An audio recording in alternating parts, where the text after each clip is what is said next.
दोस्तों, जापान का एक ज़ेन मास्टर जो लोगों की समस्या सुलझाने के लिए प्रसिद्ध था।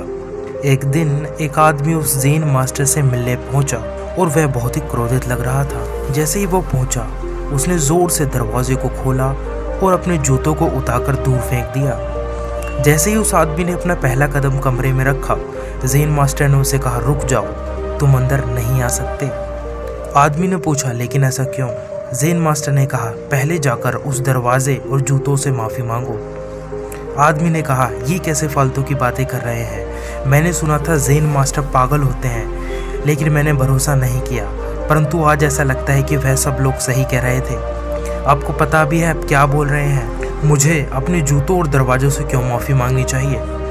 ऐसा करना कितना शर्मिंदा प्रतीत होता है। मास्टर ने कहा, तुम यहाँ से जा सकते हो और यहाँ दोबारा आने की कोशिश भी मत करना। अगर तुम अपने जूतों पर गुस्सा हो सकते हो तो उनसे माफ़ी मांगने में भी तुम्हें कोई शर्म नहीं आनी चाहिए। जब तुम गुस्से में थे तब तुम्हें यह नहीं सोचा कि मैं कितना मूर्ख हूँ कि जूतों पर गुस्सा निकाल रहा हूँ। तुम जूतों पर क्रोध का भाव दिखा सकते हो तो उन पर प्रेम का भाव भी तुम्हें ही दिखाना होगा।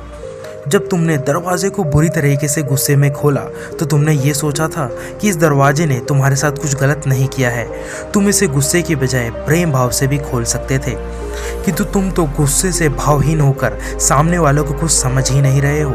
और जब माफ़ी मांगने की बारी आई तो तुम्हें यह चीज़ें शर्मिंदा कर रही हैं। अगर तुम माफ़ी नहीं मांग सकते तो अंदर आने की अनुमति भी मैं तुम्हें नहीं दे पाऊंगा। वह आदमी ज़ेन मास्टर के शांत स्वभाव और चीज़ों के प्रति सहजता को देखकर स्वयं भी पूरी तरह शांत हो चुका था। वह समझ चुका था कि अगर वह क्रोधित व्यक्ति बन सकता है तो एक शांत व्यक्ति क्यों नहीं, जबकि दोनों ही भाव उसके अंदर ही छिपे हैं। आदमी गया और दरवाजे को छूकर माफ़ी मांगने लगा।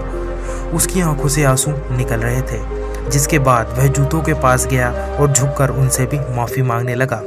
इसके बाद उसे अपने व्यक्तित्व में एक गहरा बदलाव नजर आया।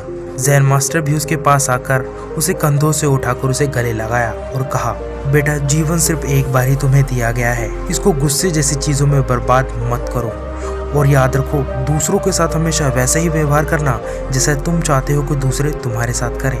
अगर कहानी अच्छी लगी हो तो वीडियो को लाइक करके चैनल को सब्सक्राइब करना बिल्कुल ना भूलें। मिलते हैं एक और कहानी में।